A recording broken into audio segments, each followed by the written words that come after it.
I want you to picture waking up to find a legal boundary erased overnight, not by a storm, not by a neighbor, but by the one person in your community with a gavel and no accountability. That's what happened to me. My fence, the one that had stood in the exact same place for 14 years, was gone. Not knocked down, relocated, moved several feet onto my side of the property while I slept, like the line I'd lived behind my entire time in that house had simply stopped mattering to someone with more authority than proof. Zip-tied to the new post was a notice from the Homeowners Association claiming the fence had always been in the wrong place. I didn't know it yet, but that notice was the first mistake the community president would make. Because I wasn't going to argue with her. I was going to prove her wrong with a document she couldn't talk her way around.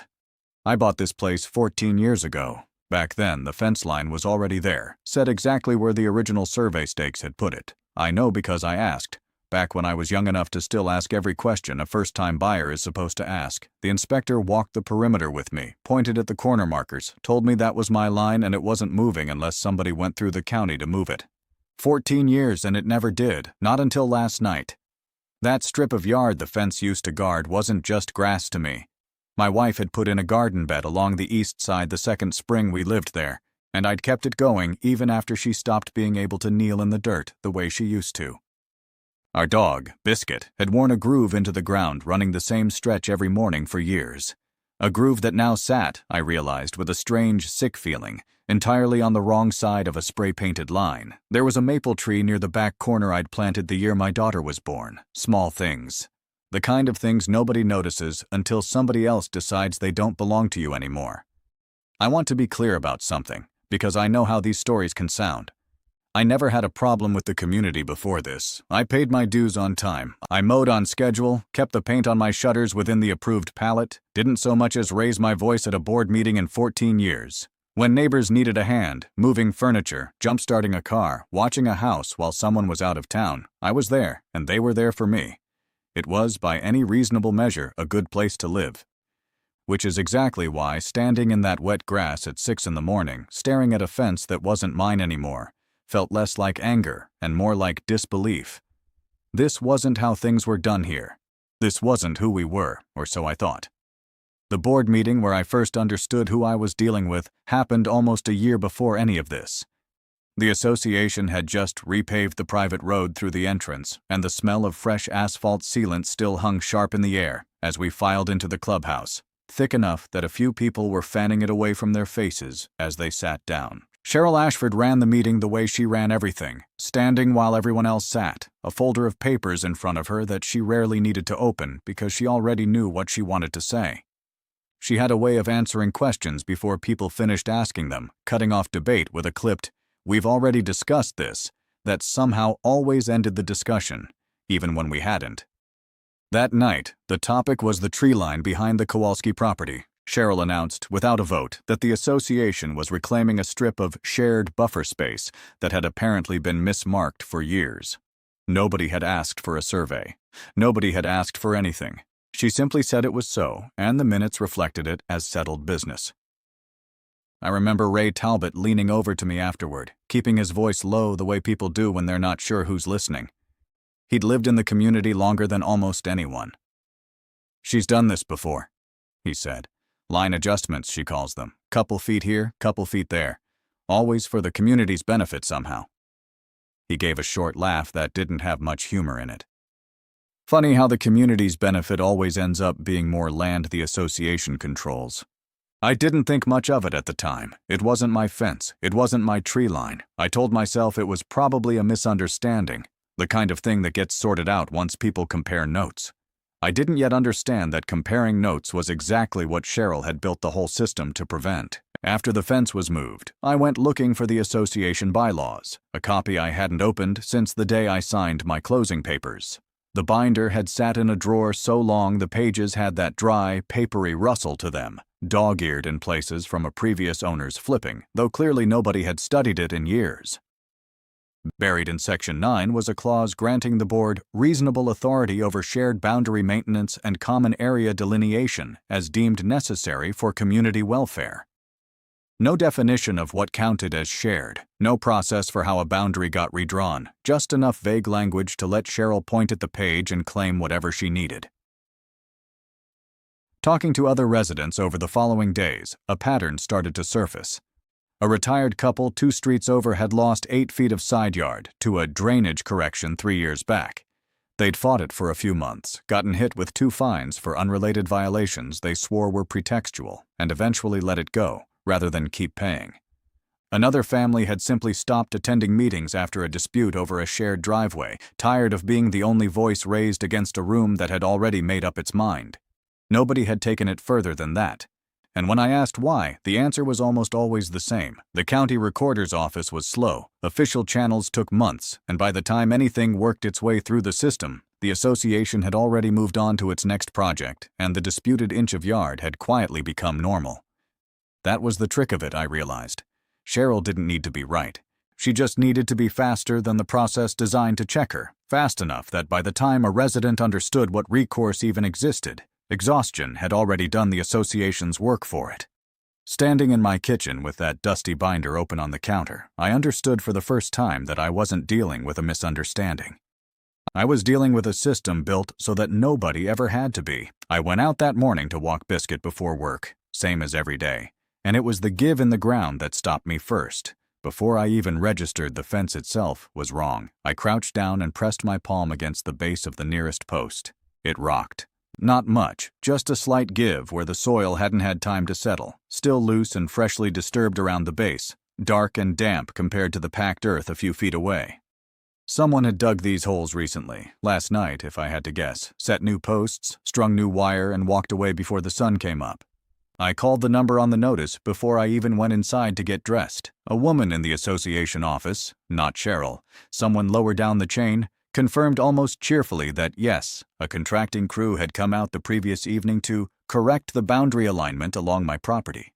When I asked who had approved that, who had voted on it, who had so much as told me it was happening, she paused just long enough that I understood she didn't have a good answer. That would have gone through the board, she said. Ms. Ashford's authorization, I believe. Not a resident vote, not a notice beforehand. Just an authorization, apparently, and a crew paid directly out of association funds to show up after dark and move a fence that had stood in the same place since before I owned the house. The notice itself, once I read past the association's letterhead, didn't offer much more. A single paragraph, dense with the kind of language designed to sound official without actually saying anything.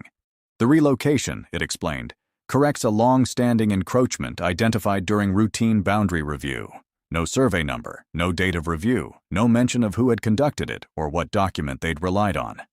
Just the phrase long-standing encroachment, repeated once more near the bottom as if repetition alone might make it true. I read it 3 times standing in my kitchen, coffee going cold beside me, waiting for a sentence that actually explained anything. There wasn't one. Whatever had happened to my fence overnight, it hadn't happened because anyone had proof of anything. It had happened because someone had decided it should and had the authority, real or assumed, to make it so without asking permission from a single person it affected. I called the association office and asked for a meeting with Cheryl directly. I wasn't looking for a fight. I told the woman on the phone as much. I just wanted 5 minutes to understand what documentation the board was relying on, and I assumed, foolishly maybe, that once I asked the right way, someone would simply show it to me. She agreed to see me 2 days later, in the clubhouse, in the small office off the main hall she used for what she called resident concerns. I got there 10 minutes early. The hallway outside her office was empty at that hour, the kind of empty that has its own particular sound. Footsteps landing a little too loud, my own breathing louder than it should have been, the hollow echo of a building built for meetings that weren't currently happening. I sat in one of the folding chairs lined up against the wall and listened to that echo for longer than I would have liked, rehearsing what I planned to say. When she finally waved me in, Cheryl was already talking before I'd fully sat down. "I know this feels sudden," she said, folder closed in front of her, hands resting on top of it like she had no intention of opening it. "But the board reviewed the boundary and determined an adjustment was necessary. It's really a minor correction in the scheme of things." I asked what the review had consisted of. What document specifically had shown an encroachment? "That's board discretion," she said, the phrase arriving smooth and practiced, like she'd used it 100 times before. "We're not obligated to walk every resident through the internals of a board decision. I can assure you it was handled appropriately. I asked again if I could simply see the survey or map the decision was based on. "I don't have anything further to show you today," she said, and that was that. The meeting, such as it was, ended less than 10 minutes after it began. Ray was waiting for me in the parking lot afterward. I hadn't told him when the meeting was, but somehow he knew. He didn't say much, just fell into step beside me toward my truck. "She give you anything?" he asked. "Board discretion," I said. "That's it. That's the whole explanation." He nodded slowly, like he'd expected exactly that answer. "Talk to the Hendersons sometime, or the Averys, if they'll still talk about it. Same thing happened to both of them, different years. Little bit of yard here, little bit there. Nobody ever saw a survey. Nobody ever really fought it past a certain point either." I asked him why not. He just shook his head, because fighting it costs more than the yard's worth, until it doesn't anymore. I didn't understand what he meant by that last part. Not yet. I made myself a promise standing in that kitchen after the meeting with Cheryl. I wasn't going to argue with her again until I had something in my hands she couldn't talk her way around. So I started with the yard itself, went out early the next morning, before the dew burned off, and photographed everything methodically. The disturbed soil at the base of each new post, still dark and loosely packed compared to the undisturbed ground a few feet away. The stakes and spray-painted line, still bright orange against the grass. The notice itself unfolded flat on my porch railing so the letterhead and text were fully legible. I made sure my phone's timestamp was visible in every shot. The shutter clicking quiet and steady in the still morning air, one photo after another, each one dated and geotagged, whether anyone ever asked to see that or not. It felt almost absurd at first, documenting my own yard like a crime scene. But I kept thinking about what Ray had said in the parking lot. That other people had lost ground the same way, and never had anything solid enough to push back with. I didn't want to end up in that same position, relying on nothing but my memory of how things used to look. From there, I went digging through the filing cabinet in the garage, the one I hadn't opened in years except to shove in another year's tax documents. My closing paperwork from 14 years back was still there, a little yellowed at the edges, along with something I'd honestly forgotten I still had. A plat map from the original subdivision survey, decades old, folded into quarters and slightly brittle at the creases. It showed the property corners as surveyed monuments, with measurements down to the inch, long before any homeowners association existed to have opinions about where anyone's yard began or ended. I brought all of it, the photos, the closing documents, the old plat map, over to Nora Pemberton's place that weekend. She'd spent close to 20 years doing paralegal work downtown before retiring to the neighborhood. And if anyone would know what any of this actually meant in a legal sense, it was her. She spread the plat map out across her dining table and studied it for a long minute without saying anything. "This is a good start," she said finally. "But this map, old as it is, isn't the document that controls anything today. What you need is the actual recorded survey on file with the county. That's the legal record, not this copy, not whatever internal map the association is working from. If there's a discrepancy between what's recorded and what Cheryl's using to justify this, that discrepancy is going to matter a lot more than anything either of us can say to her directly." She tapped the corner of the old map, the one showing a stamped surveyor's seal, and looked back up at me. "Get that recorded survey," she said. "Everything else follows from there." The county records office wasn't anywhere I'd had reason to visit before. It sat in the older wing of the administration building, down a flight of stairs into a basement level that smelled like paper doughs when it's been sitting undisturbed for decades. Dry and faintly mineral, the kind of smell that clings to a room stacked floor to ceiling with oversized map drawers, each one labeled with a range of parcel numbers in faded stencil lettering. A clerk who'd clearly done this 1,000 times before helped me track down my parcel using the address off my closing documents. She pulled open one of the wide, flat drawers and flipped through until she found it. The original recorded survey for my property, filed decades ago, complete with a licensed surveyor's stamp and a legal description referencing specific boundary monuments driven into the ground at each corner. It matched the old plat map from my garage almost exactly. Same corner markers, same measurements. Nothing in it remotely resembled the line that had appeared in my yard overnight. I asked the clerk, as plainly as I could, whether a homeowners association had any authority to adjust something like this. to simply decide a boundary needed correcting and move a fence to match. She looked at me for a second, like she wasn't sure if I was asking a real question or making a joke. "No," she said. "Not even close. A property line is established by a recorded survey, and it can only be changed through another recorded survey, done by a licensed surveyor, filed back with this office. That's it. That's the only way it happens legally." She tapped the drawer, still open in front of us.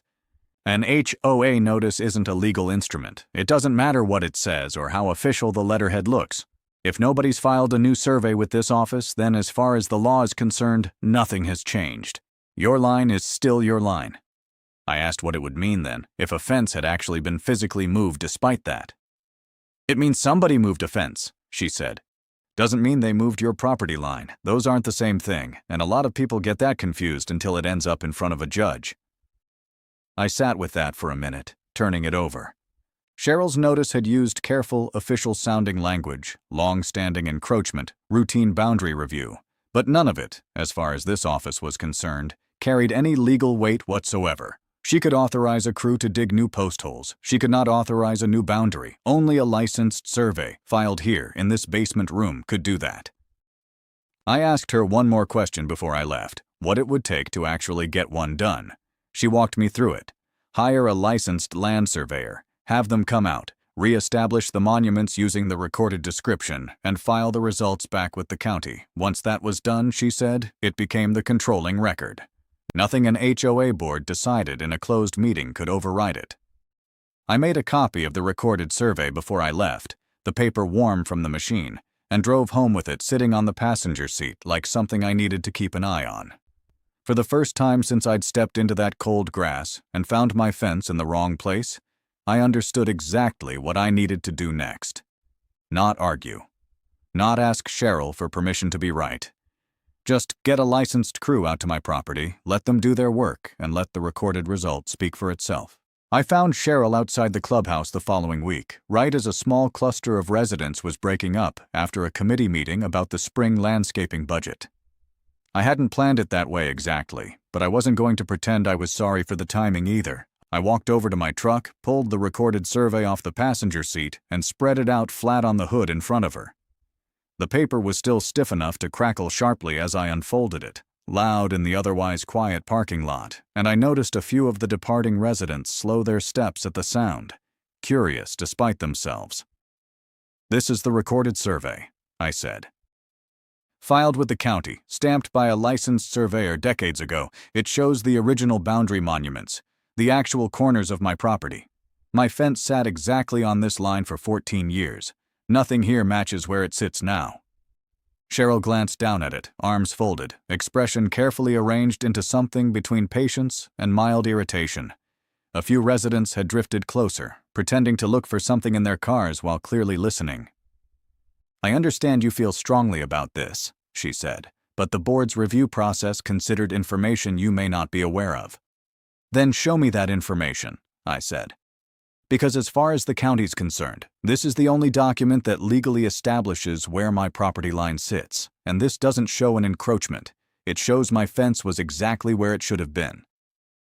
For a moment, she didn't have a rehearsed answer ready.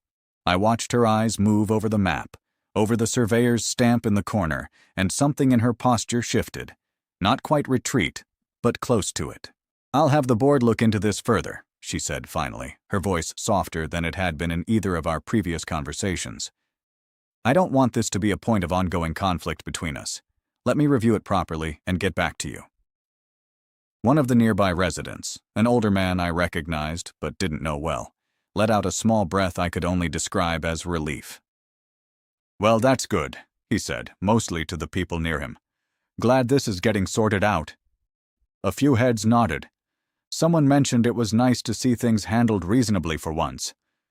Ray, standing a little apart from the group, caught my eye but didn't say anything, just gave a small, unreadable nod. I folded the map back up, the crackle of the paper somehow quieter this time, and told Cheryl I appreciated her willingness to look into it. She said something about being in touch within the week. We shook hands, briefly, and the little crowd in the parking lot began dispersing with the easy, satisfied energy of people who believed a problem had just been solved the way problems are supposed to be solved. with reasonable people looking at reasonable evidence and coming to a reasonable conclusion. Driving home, I felt something close to relief myself. It had gone better than I'd expected. She'd seen the document, she'd backed down, at least for the moment, and agreed to look further into it. I didn't yet understand that "I'll look into it" wasn't the beginning of Cheryl correcting course. It was the sound of her buying herself time to decide how to handle me next. 4 days went by without a word from Cheryl. Then, on the 5th, I heard the mailbox lid snap shut with that particular metallic finality that always seems louder than it should be. And inside was an envelope with the association's letterhead, official-looking in a way that made my stomach drop before I'd even opened it. It was a formal violation notice. Not about the fence. About my garden shed, apparently, cited now as an unauthorized structure encroaching within the required setback of the shared boundary line. The same disputed strip of yard, only now reframed so that I was the one out of compliance, facing a fine if the structure wasn't relocated within 30 days. I read it twice, standing at the end of my driveway, and understood immediately what had happened. There was no mention of the recorded survey I'd shown her. No acknowledgement that the boundary she was citing didn't match the county's legal record at all. Just a new problem, manufactured on the same patch of ground, aimed squarely at putting me on the defensive instead of her. I called Ray that evening, and he already seemed to know more than I expected. "There was a board session Tuesday night," he said. "Closed door, wasn't on the posted schedule, and I only heard about it because my sister-in-law's on the landscaping committee and happened to walk past the clubhouse while it was going on." "Closed to residents?" "Closed to everybody who isn't on the board," he said. "No agenda posted beforehand, no minutes released after, which tells you everything about what it was actually for." I asked him what he thought it meant.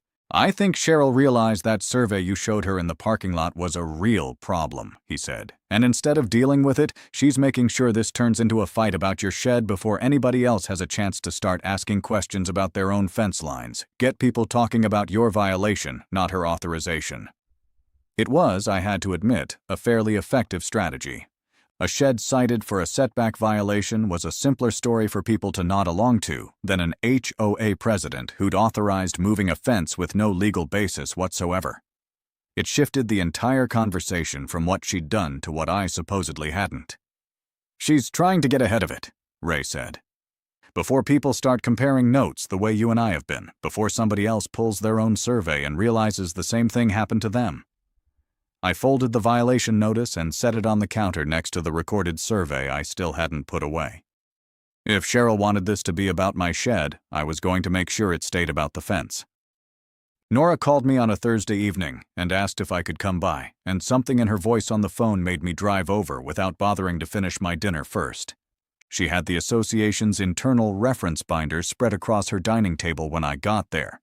The one they kept in the clubhouse office and occasionally pulled out at meetings to point at when residents asked about common areas or shared boundaries. She'd apparently borrowed it, or been given it, through a contact on the landscaping committee, and had spent most of the afternoon comparing it page by page against the county's recorded survey. "Look at this," she said, tilting the binder under her desk lamp and angling it so the light raked low across the page instead of straight down. At first I didn't see anything unusual. It was just a hand-drawn reference map, the kind that gets redrawn and photocopied so many times over the years that it starts to look more like a sketch than a document. But under that raking light, something became visible that a flat overhead glance would have missed entirely. A faint discoloration along one section of the boundary line, subtle enough to be nearly invisible until the light caught it at the right angle. Correction fluid. Old, yellowed with age, painted carefully over the original line and redrawn several feet over, shifting the common boundary in the association's own internal reference map. "This isn't recent," Nora said quietly. "Whoever did this, they did it years ago. Long enough for the correction fluid to yellow like this." I asked her the question I already half knew the answer to. "Is this what Cheryl's been using, instead of the actual recorded survey?" "I'd bet on it," she said. "It would explain everything. She's not citing the county's survey because the county's survey doesn't support what she's doing. She's citing this, the association's own map, because somebody altered it years ago to move the line, and everybody since has just assumed it reflected something official." I sat with that for a long moment, staring at the faint yellowed smudge under the lamp, and felt something shift in my understanding of everything that had happened over the past few weeks. This hadn't been a mistake. It hadn't been a hasty decision made in the heat of some board meeting. Somebody had deliberately altered a map years ago and quietly built an entire pattern of boundary corrections on top of a document they knew didn't match the legal record. And if this map had been used to justify moving my fence, there was no reason to believe it stopped there. Ray had mentioned the Hendersons, the Averys. How many other property lines throughout the community had been quietly nudged over the years, all traced back to this same altered reference sitting in a binder in the clubhouse office, treated as though it carried the same weight as an actual recorded survey. "This isn't just about your yard anymore," Nora said, closing the binder carefully, like she didn't want to smudge whatever remained of that correction fluid line. "If this map's been wrong for years, it means half the boundaries in this community might not be where anyone thinks they are." I called a licensed land surveyor the following morning, before I'd even had coffee, and asked how quickly they could get out to my property. When the woman on the phone offered me an appointment for sunrise the following Tuesday, I took it without hesitation, partly because it was the earliest slot available, and partly because something in me liked the idea of the crew being finished and gone before most of the community was even awake. I brought the recorded survey over to Nora's that evening to go through what would actually happen once the crew came out, and she was direct about it in a way I appreciated. "Once this survey's done and filed, it becomes the controlling document," she said. "Not that binder in the clubhouse office, not whatever Cheryl decides to tell the board in a closed session. A licensed surveyor reestablishes the monuments based on the legal description already on file with the county, and the moment that new survey is recorded, it's the record. It doesn't matter how many years that altered map's been sitting in a drawer somewhere being treated like gospel. This overrides it." I asked her, half joking, whether I needed to tell Cheryl the crew was coming, some formality I might be missing. She almost laughed. "You don't owe her advance notice any more than she owed you advance notice before she sent a crew to move your fence in the middle of the night. This is your property. You're well within your rights to have it surveyed whenever you want, and frankly, I'd get it done before anyone has the chance to interfere." That landed harder than she probably meant it to. There was something almost satisfying in the symmetry of it. Cheryl's crew had shown up unannounced, in the dark, and reshaped my yard before I'd had any say in the matter. This time, a crew was showing up unannounced too, except this one would be operating entirely within the law, with a legal description already on file, and there would be nothing informal or discretionary about what they found. Tuesday morning, I was out in the yard before the sky had even started to lighten, standing in the cold with a cup of coffee going lukewarm in my hand, waiting. The survey truck pulled up right on schedule, headlights cutting through the pre-dawn dark, and 2 crew members climbed out and began unloading equipment with the unhurried efficiency of people who did this every single day and had long since stopped finding it remarkable. One of them powered on a piece of equipment I didn't recognize, some kind of total station mounted on a tripod, and it let out a flat, businesslike beep as the display lit up in the darkness, the sound oddly reassuring against the quiet of the yard. No ceremony to it, no drama, just a tool doing exactly what it was built to do. They worked methodically, referencing the recorded legal description I'd handed over, moving from corner to corner as the sky slowly lightened behind the tree line. I stood off to the side and watched, coffee forgotten in my hand, and felt something settle in my chest that I hadn't felt since the morning I'd first found my fence in the wrong place. I hadn't told Cheryl this was happening. I hadn't told the board. As far as the association was concerned, this Tuesday morning was no different from any other.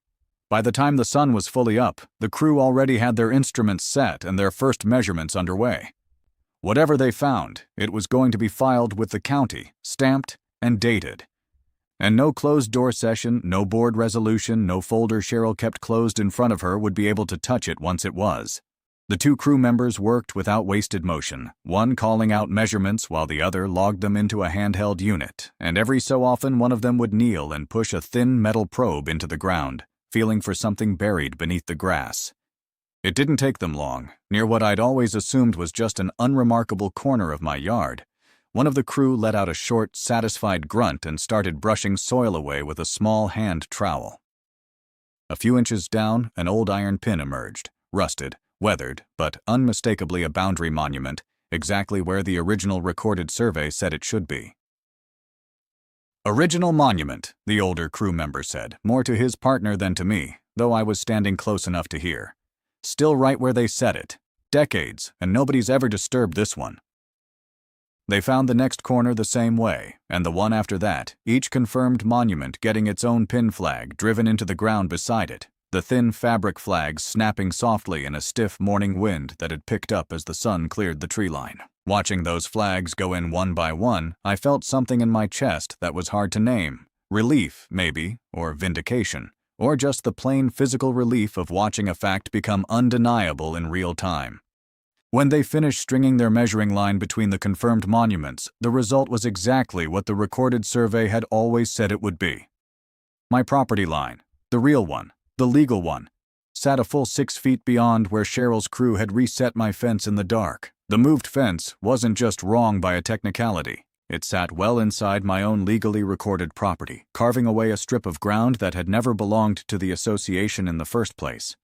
I was still processing that when I heard a car pull up too fast in the street behind me, gravel scattering under the tires. Cheryl. She got out already talking, striding across the yard toward the crew with the same clipped authority she used at board meetings, like she could simply talk her way into controlling what was happening on my property. I'm going to need to know who authorized this survey, she said, addressing the older crew member directly, ignoring me almost entirely. This affects association business and...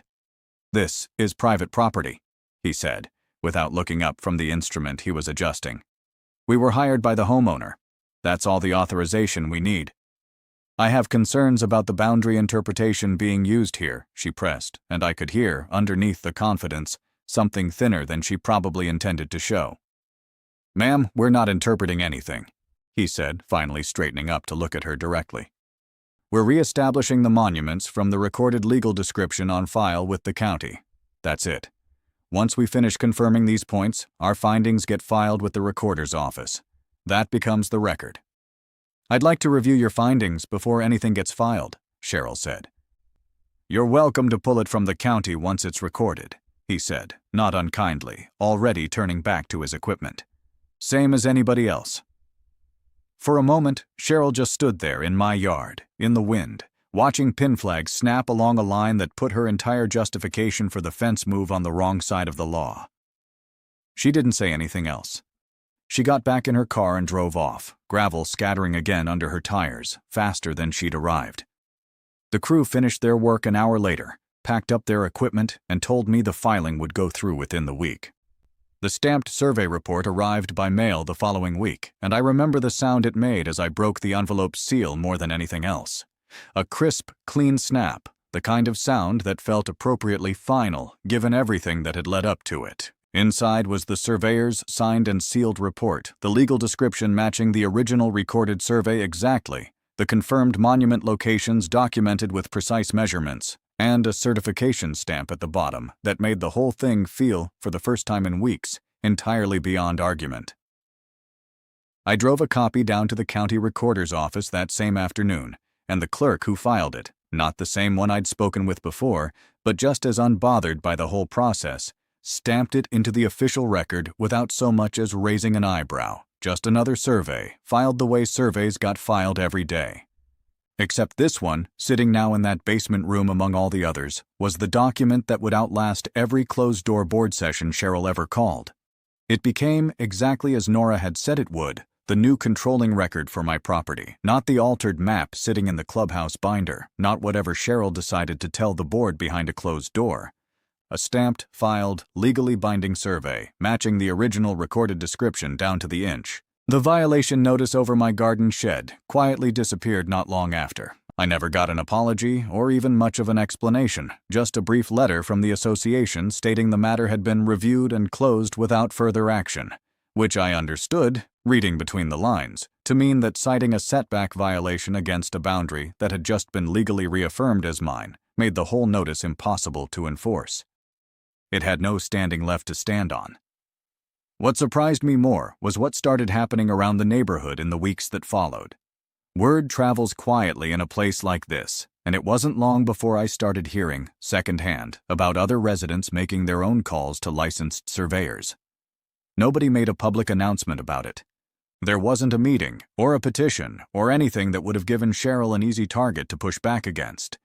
Just quiet phone calls, one household at a time, people pulling their own recorded surveys and checking them against whatever the association's internal map claimed their boundaries to be. Ray told me about 2 households on his street alone that had requested surveys within the same month. Nora mentioned a third, further down near the entrance, after a friend of hers had asked around about the process. Nobody was making noise about it yet, but something had shifted, quietly and unmistakably, the same way that yellowed correction fluid had sat unnoticed on an old map for years, until somebody finally held it up to the right light. People weren't just trusting the association's word anymore, they were checking it against the record, and every time one more resident got their own survey filed, the ground Cheryl's authority had been standing on for years got a little smaller.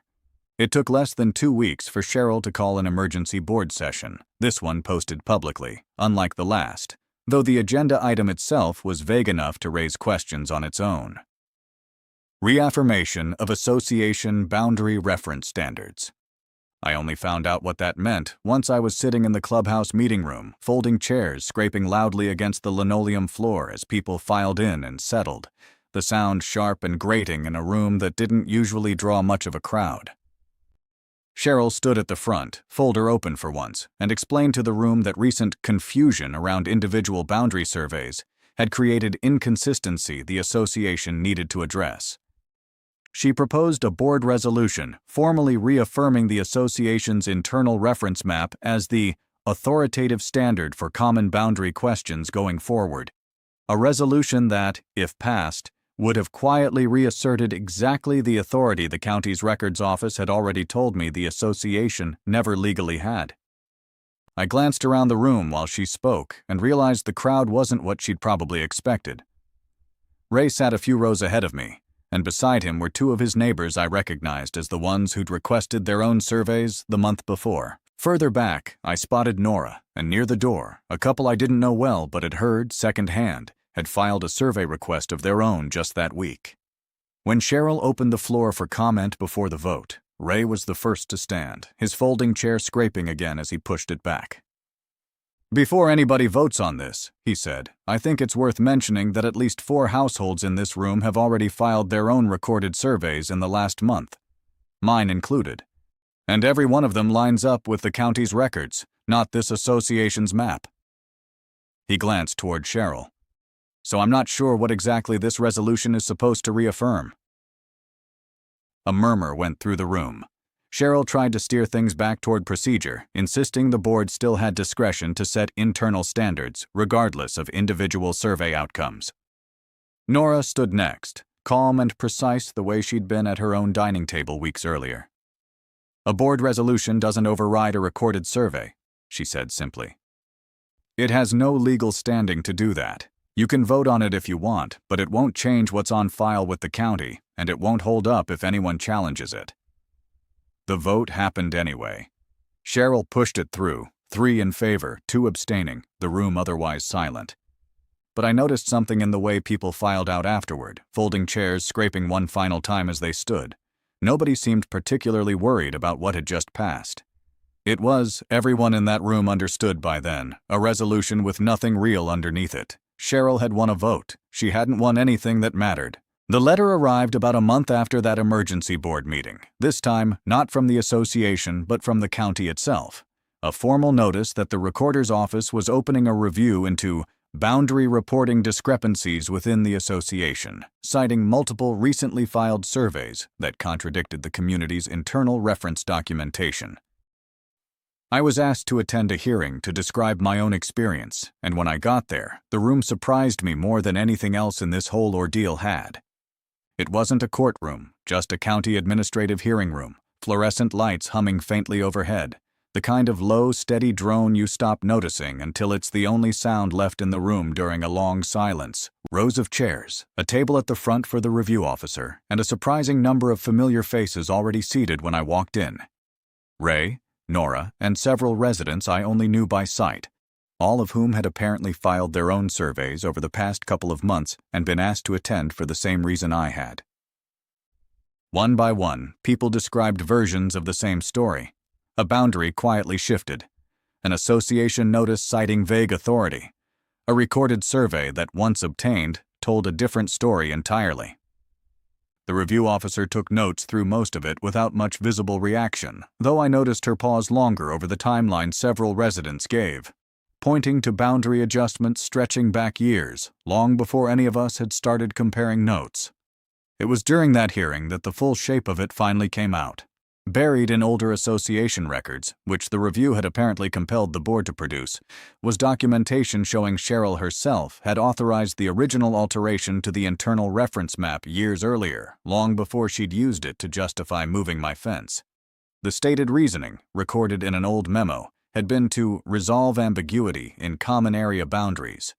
What it had actually done, the review made clear, was quietly expand the association's practical control over disputed strips of land, one shifted line at a time, for years, with almost nobody positioned to catch it until enough individual surveys forced the discrepancy into the open.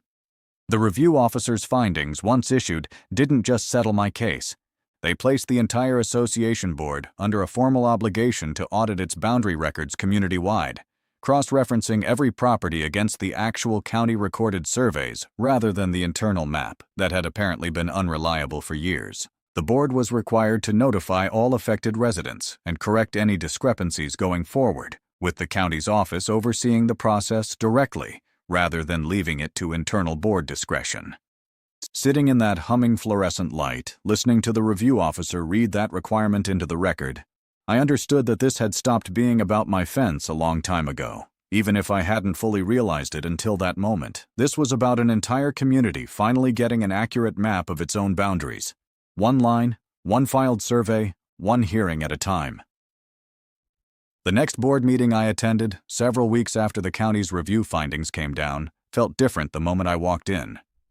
Cheryl still sat at the front, still had a folder in front of her, but the room around her had changed in ways that were hard to miss. Two of the other board members, people who'd sat quietly beside her through every closed-door session and every dismissive board discretion over the past several months, had positioned their chairs slightly apart from hers this time, a small physical distance that felt deliberate. When residents raised questions about the county's audit requirement, it was one of those board members who answered carefully, going out of her way to note that certain decisions over the past few years had been made without full board consultation. It didn't take long for the financial irregularities to surface once the audit got underway in earnest. The crew that had moved my fence in the dark, it turned out, had been paid directly out of association funds without any resident vote authorizing the expense.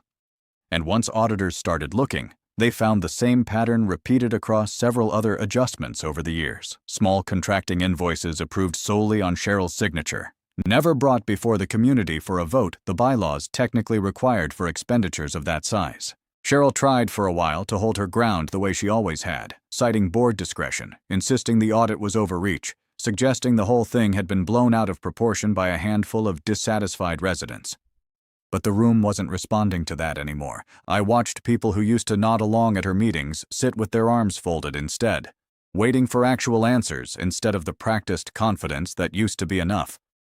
She stepped down before the board could formally vote to remove her, submitting a short resignation letter that cited personal reasons and made no mention of the audit, the altered map, or anything specific to what had actually happened. It didn't matter. Everyone in that room understood exactly what had happened, whether or not the letter said so.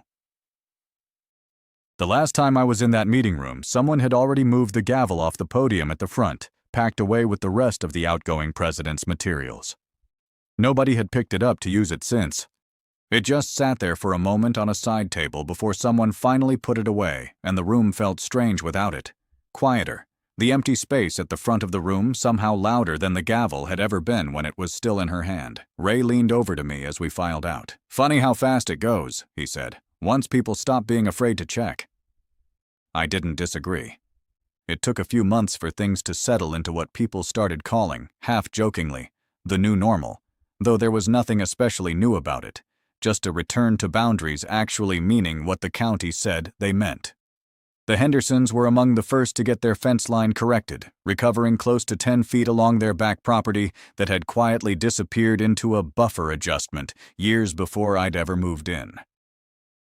The Averys followed not long after, their side yard restored once a licensed survey confirmed what their own old paperwork had suggested all along. I lost count, eventually, of how many households ended up going through the same process. A licensed crew, a filed survey, a small strip of yard returning to where it had always legally belonged. There got to be an evening, a few weeks into all of it, where I came home to find 3 or 4 neighbors gathered in my driveway, survey documents spread across the open tailgate of someone's truck, comparing notes in the warm, early evening air, the way people compare vacation photos or new appliance manuals. Someone had brought a folding table.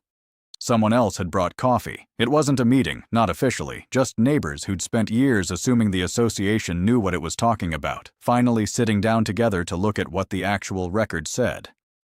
The new board, reconstituted after Cheryl's resignation, with 2 of the more cautious former members joined by a few newly elected residents, including Nora, moved fairly quickly to adopt a formal policy requiring any boundary-related association action to be backed by a licensed county-filed survey before the board could act on it at all. No more internal reference maps treated as settled fact, no more board discretion standing in for documentation. If a boundary question came up, the answer now had to come from the same basement records room I'd walked into that first afternoon, dust and all. I found myself, somewhat unexpectedly, becoming the person people called when they weren't sure where to start. Ray sent someone my way within the first month, a younger couple who'd just noticed a strange line running through their side yard and didn't know if it meant anything. I walked them through it the same way Nora had walked me through it. Pull your closing documents, request the recorded survey, don't take anyone's map at face value until you've checked it against the county's own record. It wasn't anything I'd set out to become, but there was something satisfying in it anyway. Watching a community that had spent years assuming authority meant accuracy slowly learn the difference, one recovered fence line at a time. I had the fence rebuilt in early spring, once the ground had thawed enough to work it properly. Same footprint, more or less, as the one that had stood there for 14 years before Cheryl's crew ever touched it, except this time, at each corner, the surveyor set a permanent marker deep into the ground and poured concrete around the base before setting the post itself. I remember pressing my hand against one of those posts a few days after, once the concrete had fully cured, and there was nothing left of that slight give I'd felt the morning I first found the fence moved. Solid. Unmoving. The kind of stillness that made the whole ordeal feel for a moment like something that could never quite happen again. Not to this fence, anyway. The recorded survey sits on file with the county now, permanently, the same basement room where I'd first pulled the original decades-old document that started all of this. Nora pointed something out to me once that's stuck with me since. That filing doesn't just protect me. Whoever owns this house after I'm gone, someone who'll never know my name, never hear this story, will pull up that same recorded survey one day and find a boundary that's accurate, documented, and settled, with no altered map sitting quietly in a clubhouse binder, waiting to cause them the same trouble it caused me. I think about that some evenings, standing out by the fence line with Biscuit sniffing along the grass the way she always has, just a little further out now than she'd gotten used to over those confusing few months. It wasn't anger that fixed any of this, in the end, whatever it might have felt like in the moment I found those post holes still loose in the disturbed soil. It wasn't the confrontation in the parking lot, or the closed-door meetings, or even the moment Cheryl's car pulled away from my yard faster than she'd arrived. It was a stamped piece of paper. A record filed in a basement room most people never think to visit until they need it. Quiet documentation, in the end, did what arguing never could have. Cheryl could dismiss a conversation. She could talk her way around a request, a complaint, even a room full of frustrated neighbors. She couldn't talk her way around a licensed survey filed with the county because it didn't need her agreement to be true. It just needed to be recorded. If there's one thing I'd want you to take from all of this, it's that authority and accuracy aren't the same thing. Somebody can stand in front of you, folder in hand, and tell you a decision has already been made, that it's not yours to question. But a title, a voice, a letterhead, none of that changes what's actually true on paper. What changes it is the record. The survey. The document filed where anyone, including you, is allowed to go pull it. I didn't win this by arguing louder or longer than anyone else. I won it by finding the paper that couldn't be argued with. So if someone's ever telling you a line has moved, a rule has changed, a decision's already final, Don't just take their word for it. Go find the record. It's probably closer than you think. If you've ever dealt with something like this, a boundary dispute, an HOA overreach, anything close, I'd like to hear about it. Tell me your story in the comments.